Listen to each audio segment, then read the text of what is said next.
In this lecture, we're going to change gears a little bit, and we're going to go from talking about circuits, resistors, and capacitors to magnetism, and in particular, magnetic forces that act on moving charges. So, this will start with a bit of a history lesson. Back in the 18th century, when people were working out a lot of the principles of, for instance, Coulomb forces, scientists also discovered that magnets exerted forces on moving charges, and vice versa, that moving charges also exerted forces on magnets. And by moving charges, typically this meant, wires, conductors that were carrying some kind of current in them. And so inside the wire, there were moving charges. And what they found was that, these wires that were carrying current would exert a force on the magnet. But then if you turned the current off and there was no charge flowing through the wire, there were no moving charges in the wire, then that force would go away. So around that time, people started to define a quantity known as the magnetic field, which is pretty much analogous to the electric field. And the magnetic field is something we will signify as a vector B. And that magnetic field is generated by magnets, so either, bar magnets, the kind you would put on your refrigerator, or also the magnetic field would be generated by moving charges. So what they also found was that these wires that would be carrying a current would generate a magnetic field when they were carrying the current. When you turned the current off, that magnetic field would go away. So what I'm going to start with now is just describing how these magnetic fields act on moving charges.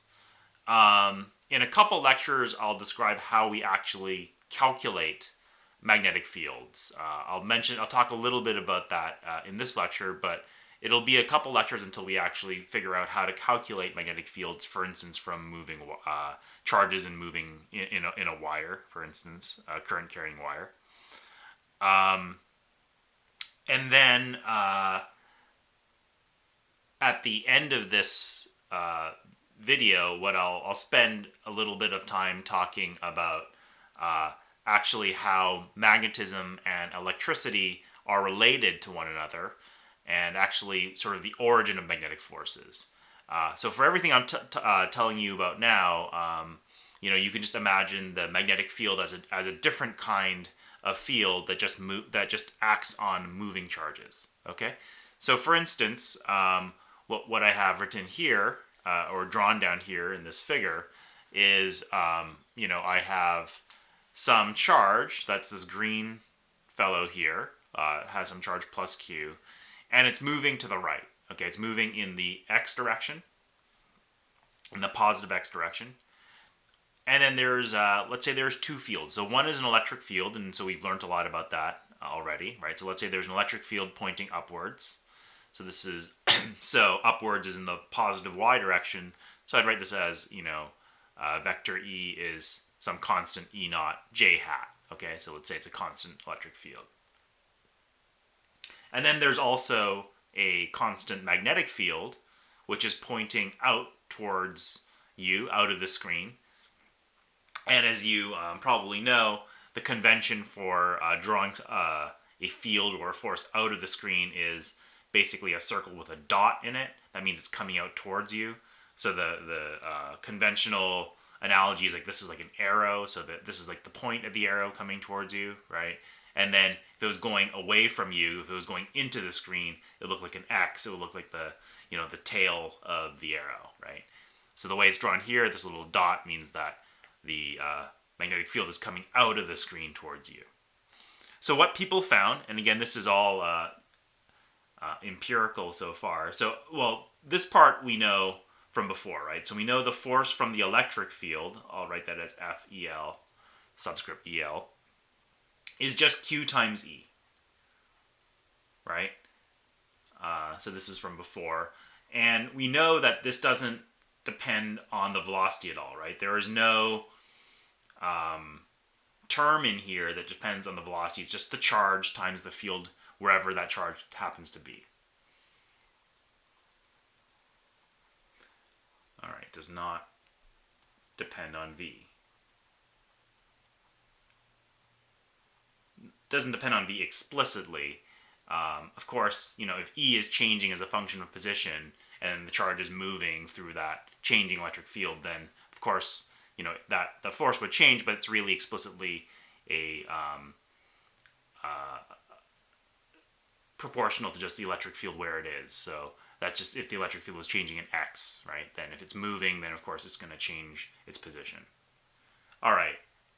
So what people found, and this is empirical so far, and I'll tell you a little bit more at the end where this actually comes from, was that the magnetic force on this moving charge would be equal to Q. Oh, no vector on Q, sorry. Q, jumped the gun there. Vector V cross B. Okay? So this is the new quantity that we're learning about today. And so here you can see that the magnetic force on this charge depends explicitly on its velocity now, also on the magnetic field. So then the total force, this is actually called the Lorentz force, but it's really just the total force on this charge, would basically be F. So there's a Q in both of these, so I can factor that out. It's just the sum, I'll just write this actually as the sum of the electric plus magnetic forces.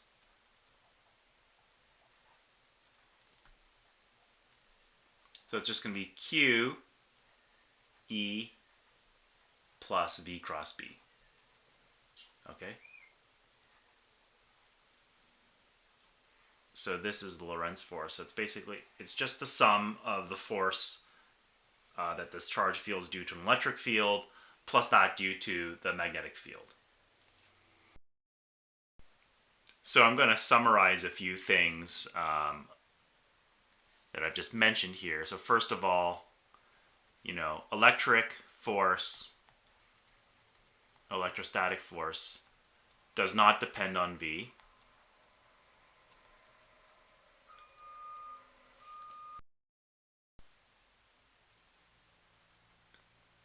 And then I'll actually just write a few more out here.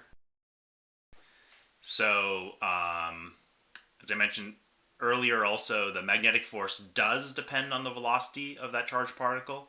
So, for instance, if that particle was not moving, V would be 0, and therefore the magnetic force on it would be 0. So, no motion means no magnetic force. The magnetic force is perpendicular. So, this thing I've written here is a cross product, right? V cross B. I'll talk a little bit more about that in a second and how to compute it.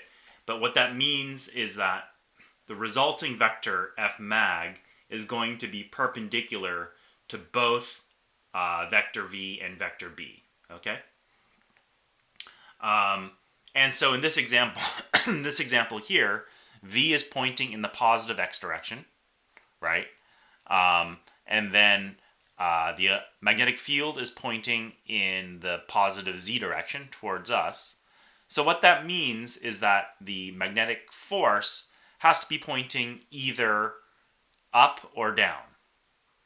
Okay, so it should be perpendicular. So the vector that's perpendicular to both the x, the I hat vector and the k hat vector is j hat, right? But it could be either plus or minus j, right? So we don't know if it's going to be pointing up or down. It'll be one of those. And when we start talking about cross products, then we can basically the right hand rule that you might have heard about. That's just a way of figuring out if it's pointing up or down. Okay. And then just like in the case of electric forces, if we have a negative charge, let's say moving to the right, the force on it would be exactly opposite that of the analogous positive charge moving to the right. So just like in an electric field, we would see that this positive charge would move in the plus y direction. A negative charge would move in the minus direction, right? So if we computed the force on this positive charge moving to the right, and we said, let's say, for instance, we decided that it was going to be moving in the minus j direction, minus y direction, then if it was a negative charge, it would be moving in the positive j hat direction. Okay, so now I'm going to talk a little bit about magnetic fields. Okay, so some facts about magnetic fields are that, so first of all, the magnetic field always points in the direction of the net magnetic field at that point in space. So meaning if there are multiple sources of magnetic fields, let's say, there are 5 magnets, and so the net magnetic field is going to be the sum or the superposition of the field from all those 5 magnets, then the B field that you would draw at that position would have, that field line would point in the direction of the net or the sum of all those fields. Another is that magnetic field lines cannot cross, because if they crossed at some point, right, like, so for instance, if we had a field line doing this and a field line doing that, then at this point here, we could ask, well, what direction is it pointing? Is it pointing in this direction or that direction? There's a unique solution to where the magnetic field points in any given spot, so the field lines cannot cross, right? What that means is that at any given point in space, the field line has to have a well-defined direction. All right, so this is bad. I'm going to X that out. The strength of the magnetic field at any point is proportional to the density of the field lines, right? So the more field lines we have, the stronger the magnitude of the field. So I've starred these 3 first things. So this is basically, exactly the same for E fields, right? So when we learned about how to draw electric field diagrams, basically these 3 rules were exactly the same for electric fields. This 4th rule is going to be different than it is for electric fields, okay? The 4th rule or fact is that magnetic field lines always form closed loops, okay? So you basically never have a magnetic field that can originate or terminate, okay? Another way of saying that is that there are no magnetic charges or monopoles, okay? So there's no plus magnetic charge and there's no minus magnetic charge, okay? Now, this actually turns out that this is not a fact of nature, or it's not a law of nature. It just happens to be an experimental observation. We've never, ever been able to observe any particles that have an isolated magnetic charge. People are actually looking for them. They're doing experiments to see, if magnetic monopoles, if you will, or isolated magnetic plus or minus charges exist, and no one has ever been able to find them. So as far as we can tell, certainly in all of, the particles that make up our everyday matter, electrons, protons, and neutrons, all of those particles do not have any sort of isolated magnetic charge, okay? So the sort of smallest unit of magnet, the smallest sort of magnet, if you will, that you can get is a magnetic dipole, okay? So, so if you remember back to an electric dipole, it's basically a plus charge and an equal minus charge. So this entity has no net charge, right? Basically the net charge of this thing is 0, because you have an equal plus and minus. And so for magnets, that's the case. Everything that we know of is made out of a magnetic dipole. And it's, I've drawn it as a plus and a minus, but really these plus and minuses aren't actually physically separated from one another. It's actually just sort of, you can think of it as a single point that has a plus on one end and a minus on the other end that can never be split, okay? So basically I cannot cut this magnetic dipole into a positive and a negative half like I could for an electric charge. So for an electric dipole, I could have a molecule that has that's positive on one end, negative on the other end, and I could break that bond and I could have an isolated plus charge and an isolated minus charge. I cannot do that for a magnetic dipole. Basically, it's impossible to cut that into isolated plus and minus charges. So, for instance, we know that the electric charge then, right, the field lines for an electric charge are going to be pointing radially outwards,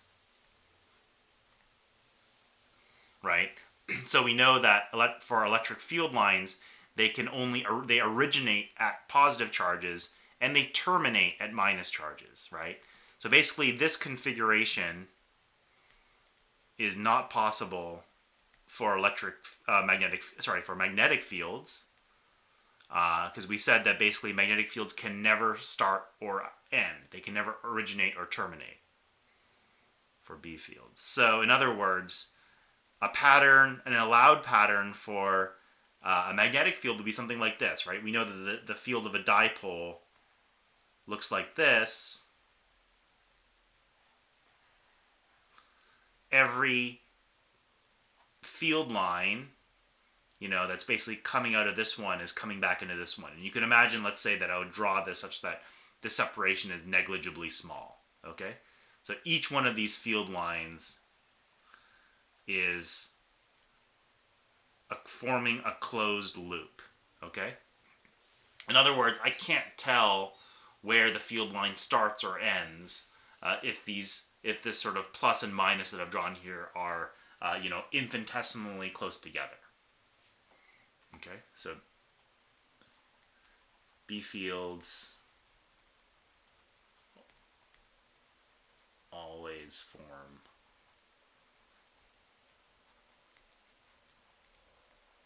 closed loops. Okay. So basically, this is all the physics that I'm going to cover in this lecture regarding magnetic forces on moving charges. What I'm going to talk about next is the cross product. If you guys are already... So the rest of this lecture will basically cover it'll first talk about the cross product and also the right-hand rule, which is basically sort of a shortcut for figuring out the direction that your cross product takes. And then I will spend some time talking about sort of the origin of magnetic forces. I didn't actually talk about where they actually come from.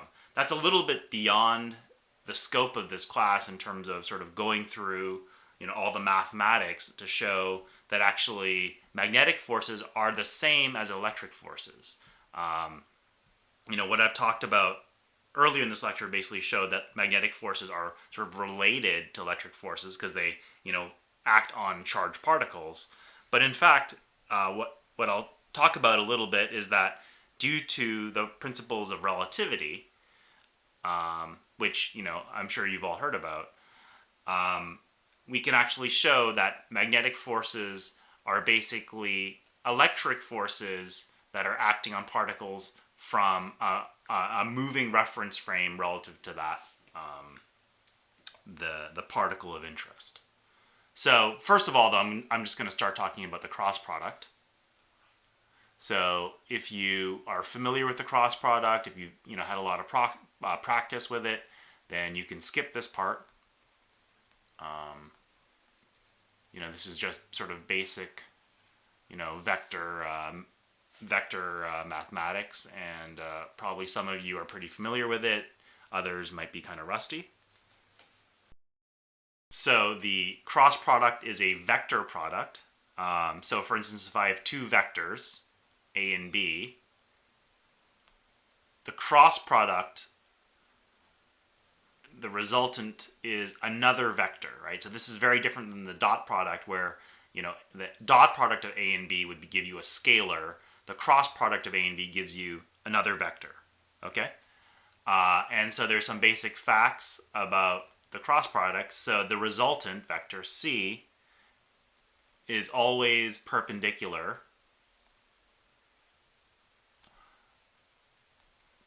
to both A and B.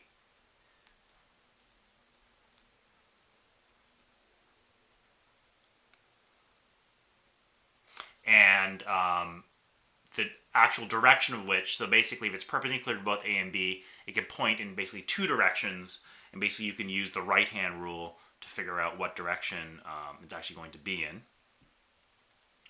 the magnitude of C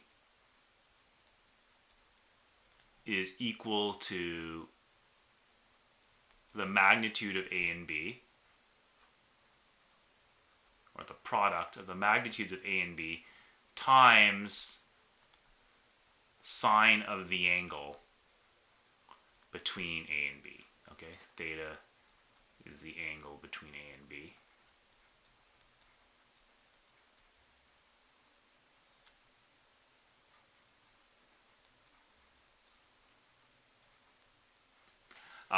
And so just remember that since C is a magnitude, it's always going to be a positive quantity. So if you have taken your angle or theta, such that sine theta is negative, you want to just make sure that you take the magnitude of that, right? Because the magnitude of C being negative doesn't make any sense because it's just a length. Also, so we can see that if A and B are parallel to one another, so this sign means parallel, right? Then C will be equal to 0. And it's the 0 vector, so it's like 0 I hat plus 0 j hat plus 0 k hat, because you can add it to other vectors. So it's the 0 vector. Although if you just want to write it as 0, that's okay with me too. And so you can see that from this thing, from the second line here. So basically, obviously if A and B are parallel, then the angle between them is 0 degrees. So what that means then is that, sine of theta, sine of 0 is 0. So that means that C must be 0. Okay? So obviously, what that means is, A cross A would be 0 because A is obviously parallel to A. And then finally, and I'll talk about this more a little bit later, A cross B is not the same as B cross A. So in fact, A cross B is minus of B cross A. So in other words, another way of saying that is that the cross product is not commutative, which means that it matters what order you do it in. Okay? And so when I talk about the right-hand rule, we'll get to this. Okay, so there's a convenient way of actually calculating the cross product. And that's using the sort of determinant method. Oops. So the way you typically do it is if you have A cross B, like you have up here, and you want to compute all the components. So let's say you knew all the components of A and B.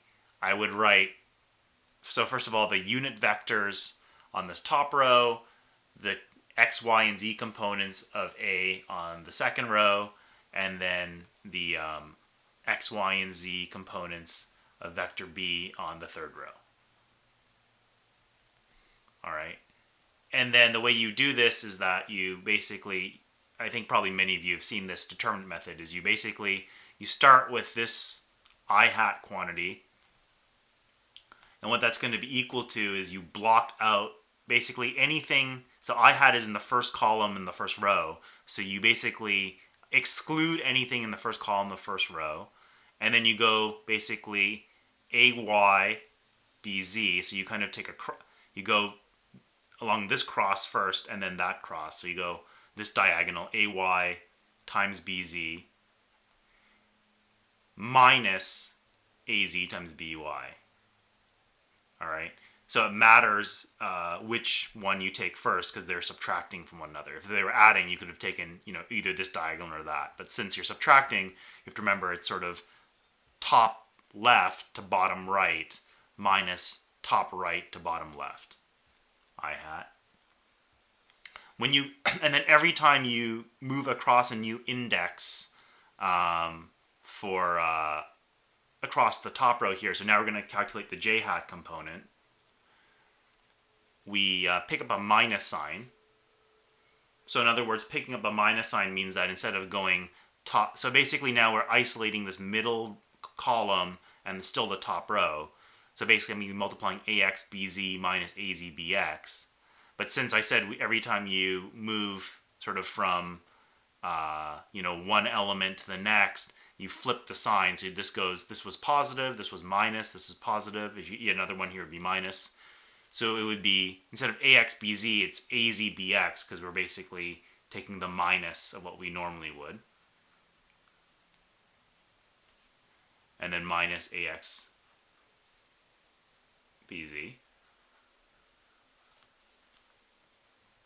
And then when we go back to the k-hat component, again, we're isolating this, we're excluding the top row and the last column. So this is sort of, this was plus, minus, plus. So we are going back to the same convention we did for I hat. So then it would be ax by minus ay bx.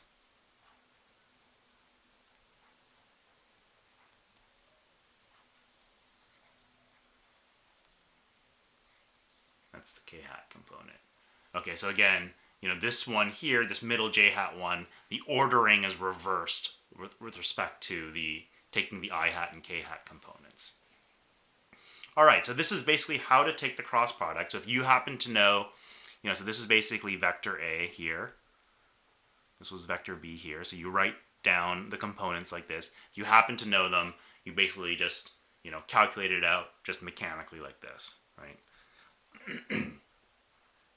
So, for instance, if you wanted to know I hat cross j hat, that would give us k hat.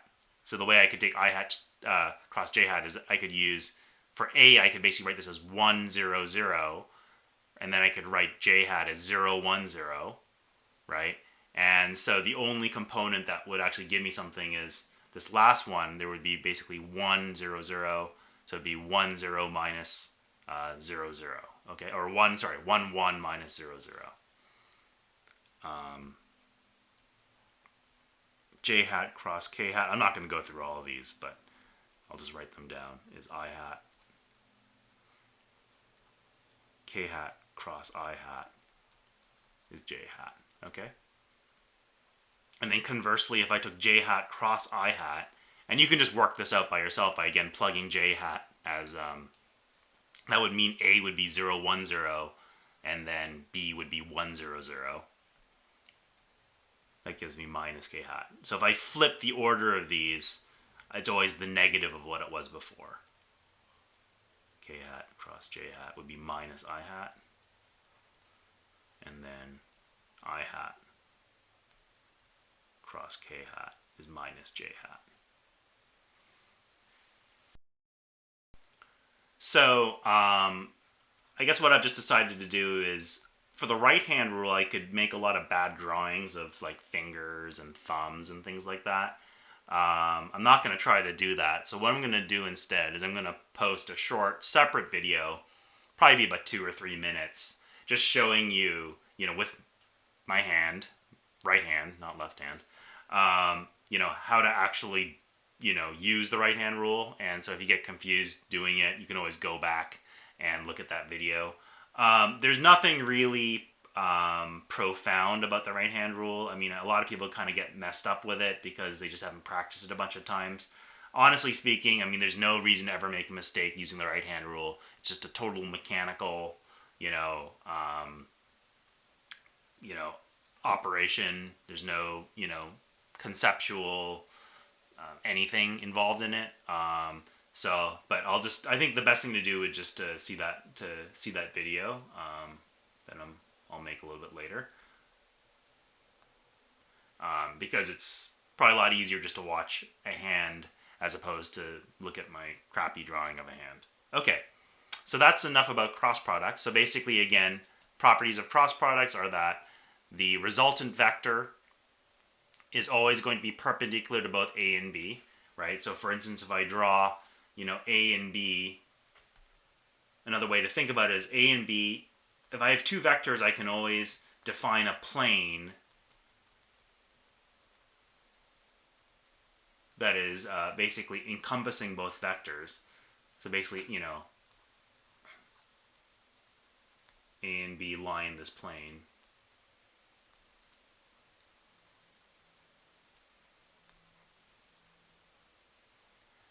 then what that would mean is that vector c would always be would be pointing perpendicular to this plane, either out of the plane or up through, let's say, out of the plane or into the plane, right? We don't know which one, so that's why we use the right-hand rule to basically tell us if it's pointing up or down. So the magnitude of c is always going to be equal to a, b, and the angle in between. So, for instance, if a and b were very, very close to being parallel, but not quite, you could still define them as lying in a plane, but the magnitude of c would be a lot smaller. So if a and b were like this, and there was an angle of, say, I don't know, 45 degrees between them, c would be pointing out. If I shrunk this angle, I left their magnitude the same, so they were, almost parallel, but not quite, then the magnitude of c would be much smaller. It'd still point in the same direction, but it would just be a much shorter vector. So again, it's proportional to the sine of this angle between them. And if a and b are parallel, then c is 0. Again, theta goes to 0, so basically the resultant magnitude is 0. And then the order in which you take the cross product matters. A cross b is minus b cross a. All right. So, basically everything I've told you so far is enough to get you through calculating magnetic forces. This last part of the lecture will be optional. Okay, so you're not going to have to know this to actually, do anything on any of your problem sets, or, I'm not going to test you on this on your prelim, but I think it's very interesting, so I hope, you'll still listen to it. So basically, this optional part will talk about where, what is the origin of magnetic forces, okay? So, hang on for a sec. So, like I mentioned at the beginning of this video, back in the 18th century, there were a bunch of scientists. So, some of them were Ørsted, Ampere, Faraday, Henry. A lot of these things you'll learn about, for instance, Faraday's law, Ampere, of course, is the unit of current, et cetera, et cetera. So these people basically did a lot of experiments. And what they showed was that, people knew about magnets, and they found that magnets exert forces on wires that were carrying a current. And since these wires, had moving charges inside, basically they could show that the magnets were exerting forces on moving charges, and vice versa. So, for instance, one of the first experiments that showed this, Ørsted basically had a current-carrying wire next to a compass, and a compass is basically a small magnet. And he found that when he turned a current on in that wire, that caused the needle of that compass to change its direction. Okay, so clearly it was exerting a force on that little magnet. And then later, people also found that actually when you moved a magnet close to a conductor that was not carrying any charges, that was not carrying any current, that would actually cause charge to flow. It would induce a current in that conductor which previously had no current. So what people knew at this point was that there was a very clear link between electricity and magnetism, but the origin of the magnetic forces was still basically unknown. And I should say, basically everything I've, talked about today in this video, that was all more or less determined empirically or experimentally, right? So people basically figured out that the strength of the magnetic forces was dependent on, how much charge was flowing through the wire, how much current was flowing through the wire, so they knew it was proportional to either the charge or the velocity, the speed with which the current was flowing through the wire. And they could also figure out that the force was proportional to the strength of the field, and also that they also figured out the directionality, right? So basically, this whole right-hand rule, what they did is they had, currents flowing in various directions, they had various magnetic fields, and they knew that basically the current would cause things to deflect things in one direction or the other. And so that was, basically more or less, the Lorentz force that I showed earlier, that was all basically determined by experiment. But it was not entirely clear what the origin of the magnetism came from. And basically it wasn't until Einstein, although there was some earlier work, so by Lorentz and Maxwell and people. But the bottom line is that when Einstein described his theory of relativity, so this is in 1905, he writes a paper, okay, and the paper is called, I believe it's on, I don't remember if there's an on in there, but it's on the electrodynamics, or it's either on or the electrodynamics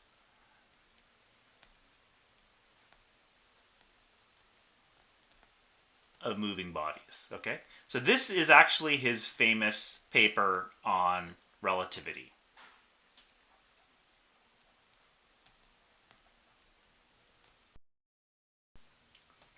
So notice, right, that there's nothing about relativity in the title, right? Basically, it sounds like this paper is more or less about electricity and magnetism.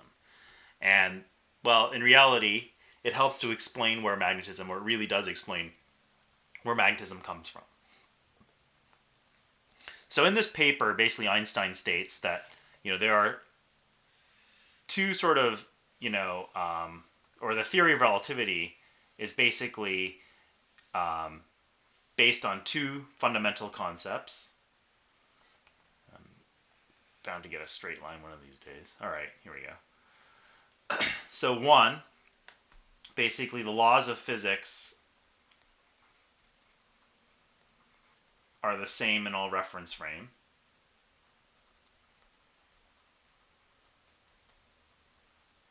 And I'll explain what that means in a second.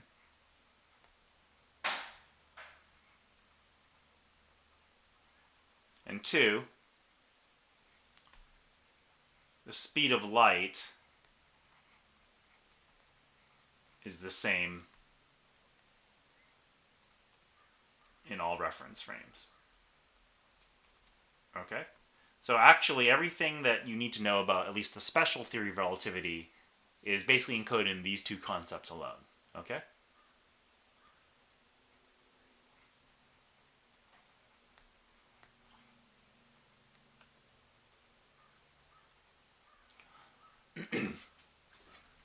So, just a little bit of historical perspective. Number two is actually not entirely obvious. So, there were, if you looked at Maxwell's equations, which we're going through, sort of working our way through right now, but when you look at them, basically what you find is that there's a solution in them that describes electromagnetic waves, and it says that electromagnetic waves propagate at some velocity c, which turns out to be the speed of light.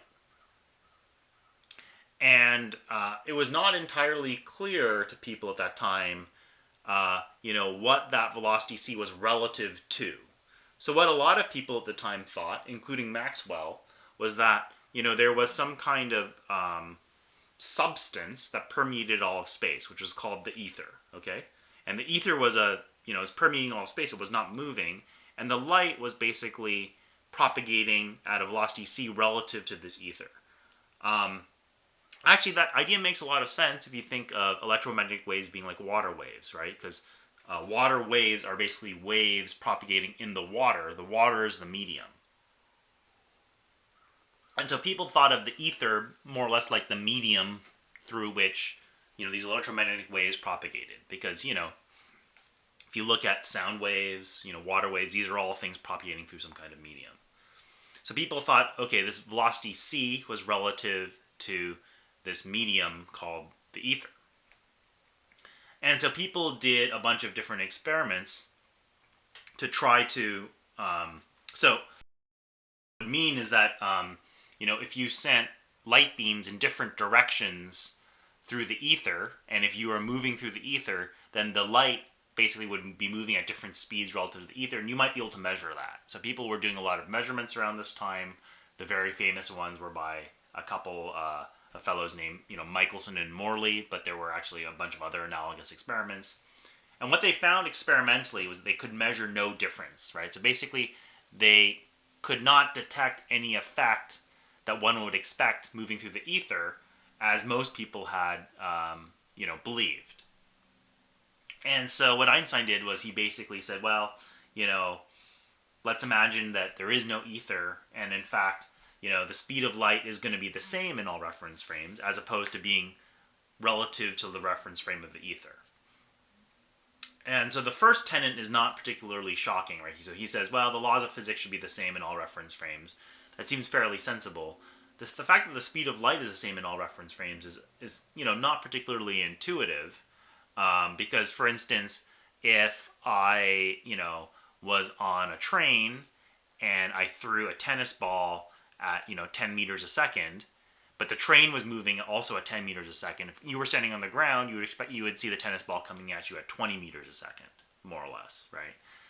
And so you would expect that photons in a light beam would behave much like tennis balls, but in reality they don't.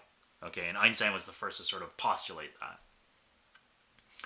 And so there were a bunch of consequences of this theory of special relativity.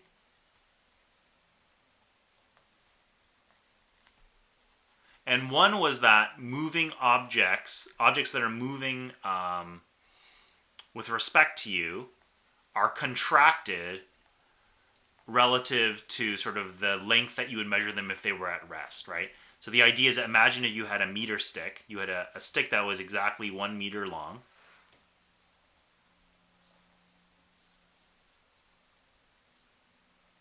And so it was at rest with respect to you, right? So you measure it, it's 1 meter long. And then let's imagine that that meter stick starts moving. So it starts moving at some velocity v. And if this velocity v is sufficiently close to the speed of light, you can actually appreciably see a contraction. And what will happen is that, well, let's say, it's length L. In this case, it's 1 meter. The length that you would measure it to be if it was moving would be a factor gamma less than the sort of original rest length, 1 meter, okay? And this factor gamma is equal to this, 1 over the square root of 1 minus v squared over c squared. Okay? So this seems very odd, right? So basically what that means is that if you saw things moving, let's say right to left in front of you, and basically they should all look kind of squished, all right? Now, it turns out that the velocities that we deal with in day-to-day life are so low that this squishing factor, this compression, is just super tiny, okay? So it's, point 0.00000, lots of zeros, 1, less than, let's say, the original length. So it's basically an effect you can't measure easily, okay? But this effect is there, and we've done lots of experiments. We know it's actually true. So, why am I talking about this? Well, it turns out that understanding this helps to explain where magnetism comes from. So, let's start with an example of a wire that is carrying some current I. Okay? So we can think of this as positive charges, and the positive charges are separated, on average by some distance.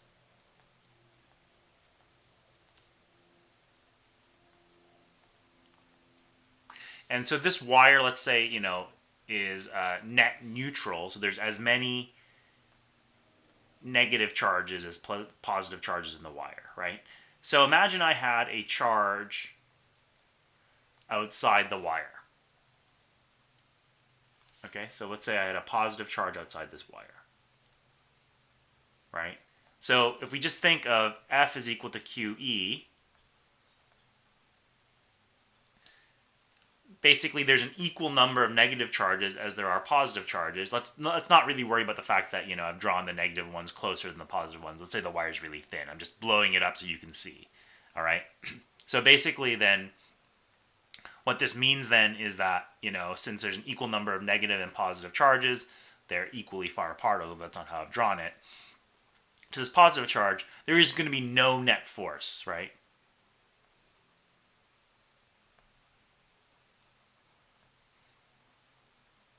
from Q times E, because the electric field from the negative charges exactly cancels out the electric field from the positive charges acting on this positive charge here.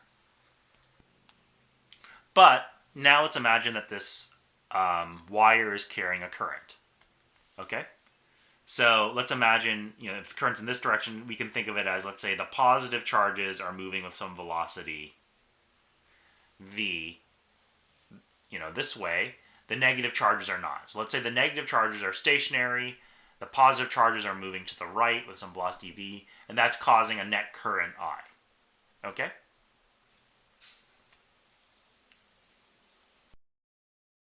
So, and let's say that the spacing between each one of these charges is some length L.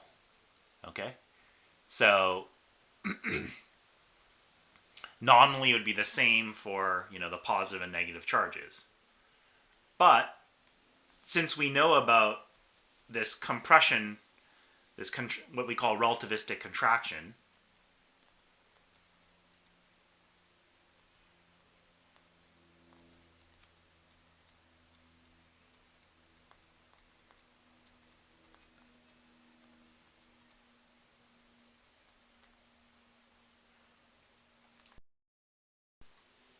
and what I forgot to mention is let's assume that this, now we have let this particle here move at the same velocity v as these positive charges. Okay? So here's the idea now. Let's imagine that we now are traveling, so in the frame of the charge plus Q. Okay, so let's imagine now we're traveling alongside this charge. Okay, so if we're traveling alongside this charge, what it will look like is that, so originally we had in this frame here, we'll call this the lab frame.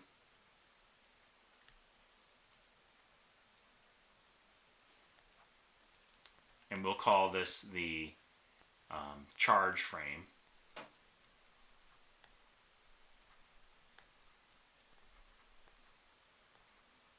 So in the lab frame, it looks like the positive charges are stationary, right? Because basically if they're both traveling with velocity v, the charges basically this charge basically sees all the positive charges as not moving with respect to it. But what it does see is it sees the negative charges moving then, instead of to the right, to the left, right? So if you're moving this way, you see the negative charges moving backwards with velocity v, right? Minus v in this case, because it's going in the opposite direction. But as I wrote earlier, because we know about length contraction, the length between these charges will be less than what than the length between the positive charges. These look like basically they are not moving. The negative charges look like they are moving. And, if we imagine that they are all separated by some meter stick or some little stick between them, since that rod contracts, the separation between the charges contracts. So basically, what that means then is that there are more negative charges, effectively. Right? Because the separation between the negative charges goes down or decreases. It decreases by a factor of gamma. Right. So basically, so the wire actually looks negatively charged.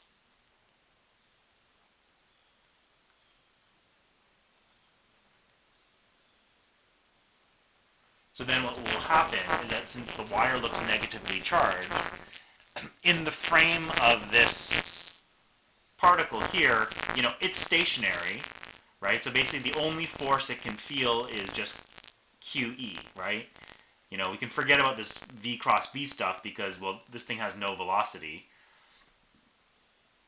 But what we know is that, okay, if it appears that there are more negative charges here than positive charges because the separation between the negative charges is contracted because they're moving with respect to q, then what that will mean is that this positive charge will then experience some force towards the wire. So this charge then will experience some attractive force towards the wire. And so in the lab frame, right, this thing will also experience some attractive force towards the wire. This would be unexpected from just thinking about, Fq equals QE. And so that attractive force is basically our magnetic field. Okay? So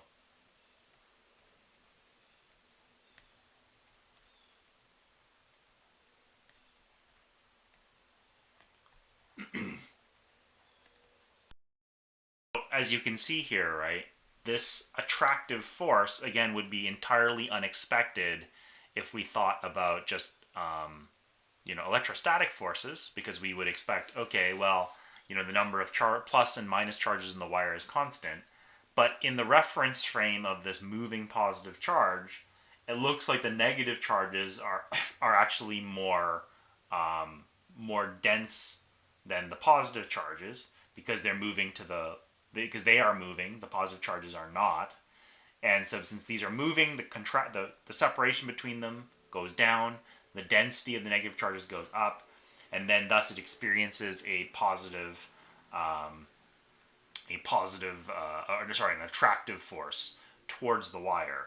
Okay, and basically that attractive force is our magnetic force. Now, you might say, well, you just said that this contraction is pretty small, right? And that's true. So this contraction, if these charges were moving at sort of 1 meter a second, this contraction would be really, really tiny. And in general, we know that magnetic forces are much weaker than just electrostatic forces. Okay, so it is true actually that magnetic forces are generally a fair amount weaker than the forces that electrostatic, between just sort of plus and minus charges that they experience.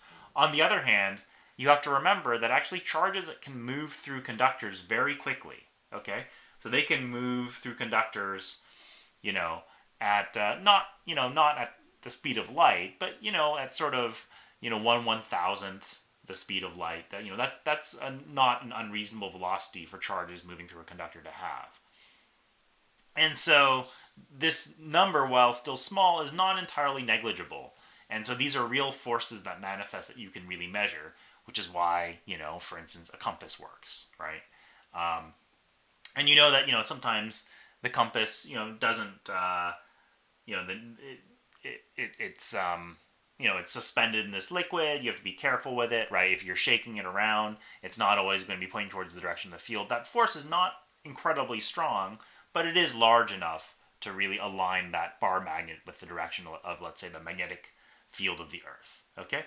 So, basically this, in a nutshell, explains where magnetic forces come from. Okay? So basically, it's a direct result of the theory of relativity and the fact that moving charges basically will see a contraction of, for instance, the charge density, and this apparent imbalance in the charge density basically generates sort of an electrostatic force that this moving charge experiences.